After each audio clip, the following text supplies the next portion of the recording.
no Evangelho de São Mateus, capítulo 11.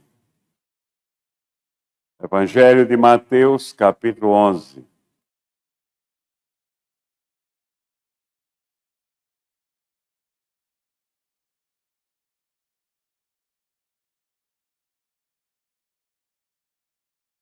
Jesus dá testemunho de João.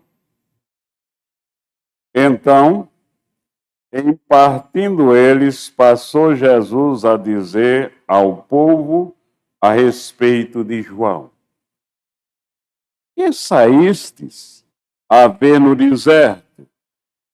Um caniço agitado pelo vento? Sim. Que saístes a ver? Um homem vestido de roupas finas? Ora, os que vestem roupas finas assistem nos palácios reais. Mas para que saístes? Para ver um profeta? Sim, eu vos digo, e muito mais que profeta. Este é de quem está escrito: eis aí eu envio diante da tua face o meu mensageiro, o qual preparará o teu caminho diante de ti. Em verdade vos digo, entre os nascidos de mulher, ninguém apareceu maior do que João Batista, mas o menor no reino dos céus é maior do que ele. Desde os dias de João Batista até agora, o reino dos céus é tomado por esforço. O reino dos céus é tomado por esforço. E os que se esforçam se apoderam dele. E os que se esforçam se apoderam dele. Porque todos os profetas e a lei profetizaram até João. E, se o quereis reconhecer, ele mesmo é Elias que estava para vir. Quem tem ouvidos para ouvir, ouça. Mas a quem hei de comparar esta geração? É semelhante a meninos que, sentados nas praças, gritam aos companheiros: nós vos tocamos flautas e não dançastes. Entoamos lamentações e não pranteastes. Pois veio João, que não comia nem bebia, e dizem: tem demônio. Veio o filho do homem que come e bebe, e dizem: eis aí um glutão e bebedor de vinho, amigo de publicanos e pecadores. Mas a sabedoria é justificada por suas obras. Oremos. Ó Pai, nesse dia que é teu, que nós que estamos procurando estar do teu lado, na tua presença, nos preparamos a semana inteira. Estivemos aqui, Pai, na quarta-feira, na reunião de oração, nos preparando. Estivemos na reunião doutrinária, estudando a tua palavra, nos preparando. E por isso chegamos na hora. Porque é muito importante, este é o teu dia e esta é a hora de oferecermos um culto de louvor e adoração a ti. É a ti que nós buscamos em primeiro lugar, porque nós estamos do teu lado e não do outro lado. Nós estamos na tua presença e não fugindo de ti. Senhor, abençoa-nos nessa hora em que nós vamos entregar a tua mensagem. A tua mensagem que fala de uma igreja que tem lado. A tua mensagem que fala de uma igreja corajosa. A tua mensagem de uma igreja que te serve em primeiro lugar. Ilumina-nos com o teu Santo Espírito, para que possamos entregar a mensagem para agradar a ti. Esse é o nosso intuito nesta hora e em cada momento da nossa vida. Em Cristo Jesus, nós te oramos, hoje e sempre. Amém. Meus irmãos, a Igreja de Cristo é uma igreja corajosa. Jesus Cristo, aqui no texto que nós lemos, está dando testemunho da obra de João Batista.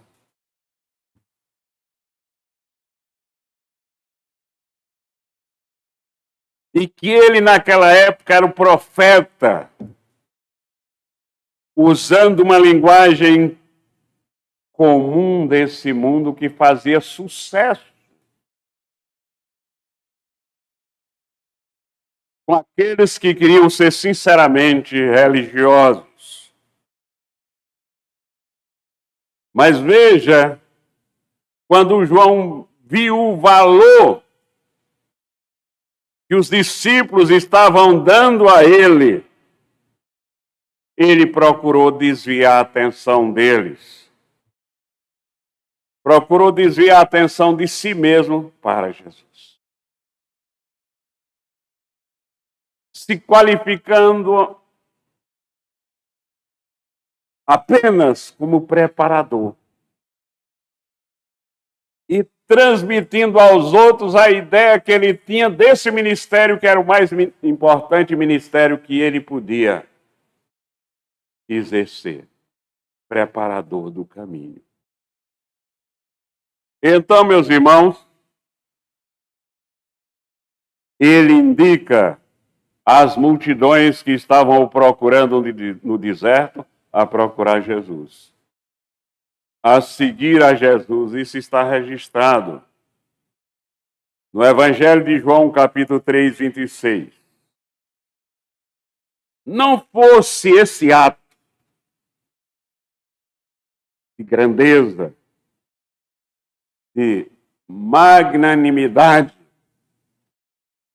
de nosso Senhor Jesus Cristo, e dar testemunho a respeito de João por aquilo que ele tinha feito antes da sua chegada, pelo fato do seu ministério ter enaltecido nosso Senhor Jesus Cristo, talvez nós não tivéssemos conhecimento da exata dimensão deste profeta, o último verdadeiro profeta, segundo palavras de nosso Senhor Jesus Cristo. É verdade que o ministério de Cristo não dependia da preparação de João.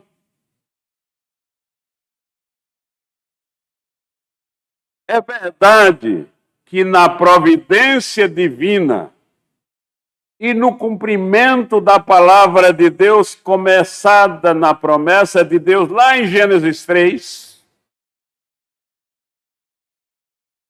a pregação de João Batista foi o resultado.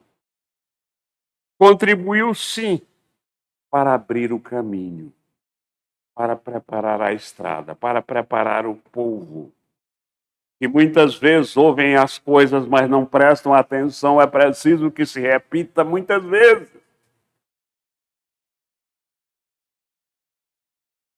O reino de Deus, o reino dos céus, de nosso Senhor Jesus Cristo, está sendo anunciado a vocês desde a primeira palavra de João, quando ele apareceu e começou a pregar. E eu sinto, meus irmãos, muito mais longe, desde a visita de Maria a Isabel.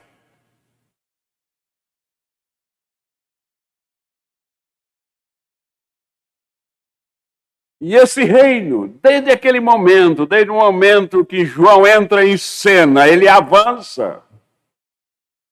E nosso Senhor Jesus Cristo diz que ele avança vigorosamente. Avança com muita força, com muita coragem. E os sinais são: enfermos são curados, pecadores são purificados, mortos são ressuscitados, muitos pecadores convertidos, mudando de caminho, mudando o caminho que seguiam.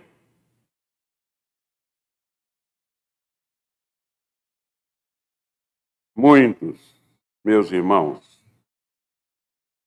naquela época se recusaram a seguir fielmente a palavra de Deus. Eu digo que na época de hoje, muitos se recusam a ler a palavra de Deus, mesmo que dentro da igreja. Leem enquanto estão na igreja. E leem muito pouco, pouquíssimo, quando estão em casa. Que manual é esse? Então, meus irmãos, continuam resistindo. Muitos continuam resistindo. O que Jesus aqui deixa bem claro, para que todos possam notar, é que ninguém pode andar adormecido na trajetória do reino. Ninguém pode chegar atrasado na luta, nessa trajetória do rei. Ao contrário, o que Jesus deixa muito claro é que a entrada no reino requer energia, força, coragem, diligência, incansável atividade. Requer de nós esforço extremo, a ponto, se for necessário, dar a nossa própria vida por amor do Evangelho. Então, a Igreja de Cristo, a verdadeira Igreja de Cristo, o corpo de Cristo é formado de crentes vigorosos, corajosos, que estão dispostos a, com o seu testemunho, no dia a dia, com a sua vida e com as suas palavras, subjugar o reino de Satanás. Subjugar a Satanás e assim tomar posse do reino. E assim receber todas as bênçãos que são decorrentes da salvação em Cristo Jesus, nosso Senhor. Então, o reino de Deus não é para fracos. É o que Jesus Cristo está dizendo. Não é para débeis. Não é para vacilantes. Não é para quem fica em cima do muro, é para quem tem lado. E o lado é o reino de Deus. Não é um lugar para aqueles que se comprometem com o mal também. Uma hora se comprometem com o bem, outra hora se comprometem com o mal. Não é conquistada por crentes que eu quero participar da reunião da oração, mas adiam, orações adiadas. Promessas não cumpridas, resoluções quebradas e testemunhos hesitantes. Temos que ter segurança. Eu quero lembrar os irmãos alguns exemplos da Bíblia. Em Juízes, capítulo 7, nós temos um exemplo claro para tudo isso que eu estou dizendo. Milhares estavam no exército. Milhares estavam sob o comando de Gedeão. Mas Deus diz, Gedeão, para vencer, você não tem que ir com essa igreja toda, não. Você tem que ir com os sinceros. E daqueles milhares sobraram apenas 300. E Deus deu a vitória a Gedeão e os 300, porque Deus dá a vitória à igreja valente, à igreja corajosa, à igreja decidida, não à igreja dormente. Nós temos outro exemplo, meus irmãos, que está lá em 1 Crônicas 12, que está falando sobre os valentes de Davi. Quantos milhares a mais Saul tinha contra aqueles que estavam apoiando Davi e marcando a sua coroação. Então, a igreja de Cristo é corajosa. Então, a igreja presbiteriana de Bairro precisa ter coragem para se apresentar como igreja de Cristo.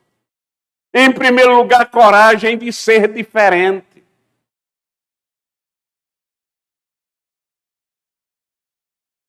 Os partidos políticos principais, principalmente os partidos de esquerda, gostam de usar uma expressão. Ele tem um lado. E se orgulham de dizer que tem um lado. Eu digo, meus irmãos, o crente tem lado. Não existe cristão sem lado. E quero dizer à luz da Bíblia qual é a nossa ética. Militar fora dessa ética é militar ao lado de Satanás. Qual é a ética cristã? A ética cristã está resumida por nosso Senhor Jesus Cristo no grande mandamento. Qual é a ética cristã? Amar a Deus acima de tudo e ao próximo como a nós mesmos. Essa é a ética cristã. Quem é cristão está desse lado. Quem não está desse lado está do outro lado, do lado do diabo. Portanto, ser diferente, aqui, de acordo com a palavra de Deus, de acordo com Romanos 12, 2, significa não se conformar com este século. Não se modelar a este século. Eu lembro na época que eu era estudante na universidade, várias pessoas que se diziam crentes se apresentavam como marxistas, porque quem não era marxista naquela época na universidade era considerado burro. Hoje na universidade, quem não é de esquerda é considerado burro. E eu já disse aqui que nós cristãos não somos nem de direita nem de esquerda, nós somos de Cristo. E tudo que nós fazemos mediante uma formação ética, que é amar a Deus acima de todas as coisas e ao próximo como a nós mesmos. Meus irmãos, quando nós votamos no candidato, nós não votamos porque confiamos naquele candidato. Nós oramos, pedimos a iluminação do Espírito Santo e nós votamos naquele candidato confiando em Deus e não nele. Nós aprendemos aqui, você que não estava na sexta-feira não aprendeu. Isso bem claro, com várias referências bíblicas. Inclusive, o exemplo dado foi que nós, quando nós adoecemos, nós devemos ir ao médico. Nós devemos tomar o remédio que o médico passa. Mas nós confiamos em Deus, nem confiamos no médico, nem no remédio. A nossa confiança continua sendo em Deus. Nós vamos ao médico porque a Bíblia diz que aquilo que nós podemos fazer, nós devemos fazer. Então nós devemos ir ao médico não confiando no médico, mas confiando em Deus. Tomar o remédio não confiando no remédio, mas confiando em Deus, porque toda a nossa confiança está em Deus. Amar a Deus acima de tudo. Deus em primeiro lugar. Por isso eu acho incrível as pessoas chegarem atrasadas para o culto na igreja, quando Deus está acima de tudo. Eu devo chegar antes. Então, não devo me conformar. No mundo, a palavra protestante para nós que somos cristãos é bem apropriada. É o verdadeiro sentido da palavra que está registrada em Romanos e em 1 Pedro, em Efésios. Romanos 12, 2. E não vos conformeis com este século, mas transformai-vos pela renovação da vossa mente, para que experimenteis qual seja a boa, agradável e perfeita vontade. 1 Pedro, capítulo 1, versículos 14 e 15. Por isso, cingindo o vosso entendimento, sede sóbrios e esperai inteiramente, totalmente na graça que vos está sendo trazida na revelação de Jesus Cristo. Como filhos da obediência, não vos amoldeis às paixões que tinhas anteriormente na vossa ignorância, quando o seu lado era o lado do mundo e não o lado de Cristo. Efésios 5:8. Pois outrora erais trevas, porém agora sois luz do Senhor, andai, portanto, como filhos da luz. A igreja presbiteriana de Barrenou precisa ter coragem, coragem de ser diferente, coragem de confessar Jesus como seu único Senhor, como seu único Salvador. Os primeiros cristãos, meus irmãos, viveram numa época, lá no Império Romano, que confessar Jesus como Senhor era fazer oposição a César, que se declarava o único Senhor. E ser oposição a César era correr risco de morte. Mas eles não titubearam. Eles formavam a igreja primitiva da qual nós devemos ser imitadores. Eles declararam que Jesus era o único Senhor. O primeiro credo do cristianismo começava com Jesus é o Senhor. O único Senhor e Salvador. Ainda nos dias de hoje, para quem ainda não está totalmente do lado de cá, não é fácil dizer isso hoje.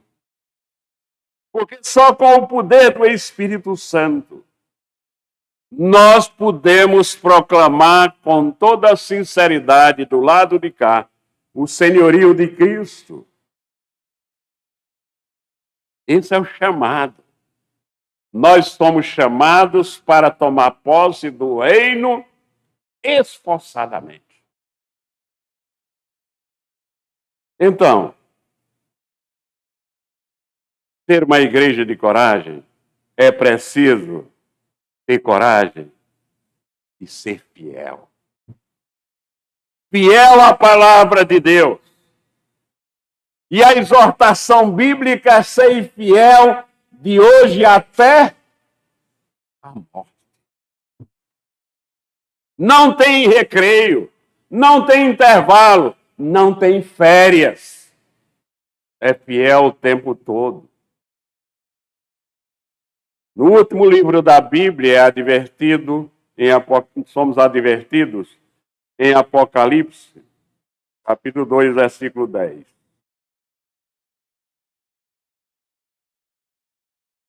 não temas as coisas que tens de sofrer. Eis que o diabo está para lançar na prisão alguns dentre de vós, para ser dispostos à prova, e tereis tribulação de 10 dias.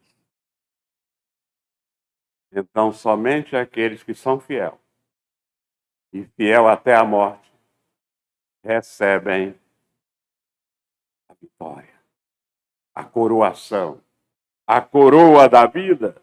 A vida cristã, meus irmãos, exige fidelidade total. É totalmente do lado de cá. E qual é o lado de cá? É o lado do reino de Deus.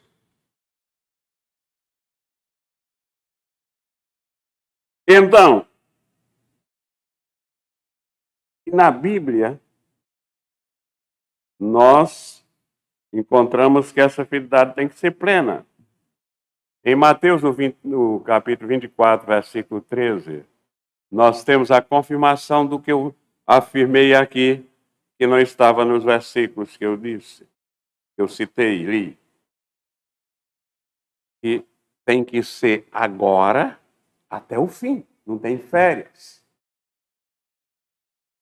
O que diz aqui? Aquele, porém, que perseverar até o fim, será salvo. Aquele que perseverar até o fim, será salvo. Fidelidade à palavra de Deus. Essa fidelidade plena é fidelidade à palavra de Deus. Fidelidade à palavra de Deus, que é a Bíblia Sagrada. Fidelidade à Igreja de Cristo. Fidelidade à igreja. Eu faço parte dela, eu sou parte do corpo. Então, tenho que ser fiel ao corpo. Fidelidade às sãs doutrinas. Muitos nem querem saber da reunião doutrinária. Quanto mais serem fiéis às sãs doutrinas.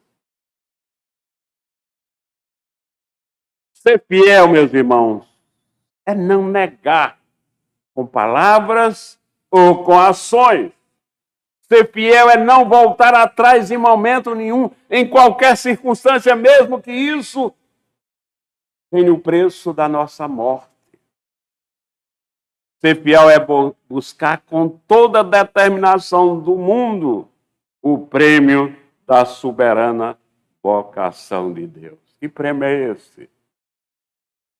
De acordo com 2 Timóteo, capítulo 4, 8, é receber a coroa dos vencedores, dos que serão vitoriosos, a verdadeira vitória. 2 Timóteo 4, 8, concluindo.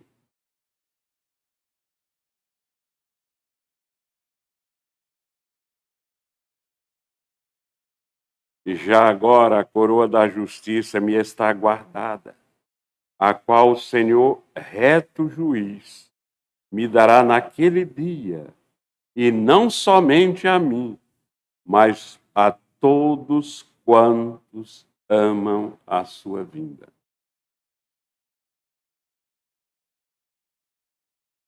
Na minha região, lá no sertão, as famílias eram conhecidas como famílias corajosas. Aquele menino que vai ali é da família Cunha. Ninguém mexe com ele. Os Cunhas são bravos, são corajosos. Não levam desaforo para casa. Essa coragem aqui não tem nada a ver com a coragem sanguínea.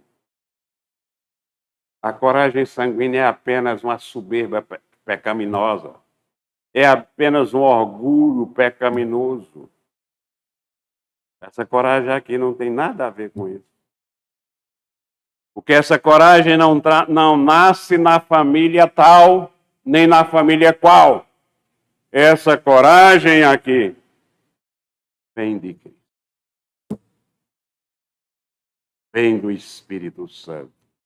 E todo aquele que tem Cristo como único e suficiente Salvador e tem Ele no coração, tem coragem de sobra para enfrentar todas as circunstâncias adversas que o mundo possa oferecer contra o Evangelho de nosso Senhor Jesus Cristo. Portanto, é nesse espírito, sabendo que a nossa coragem vem de Cristo e que a Ele nós amamos acima de qualquer coisa, e ao próximo como a nós mesmos, nós nos estabelecemos como a igreja de Cristo. E só sendo a igreja de Cristo tem coragem. Ela tem coragem de enfrentar todas essas dificuldades. Que Cristo nos abençoe.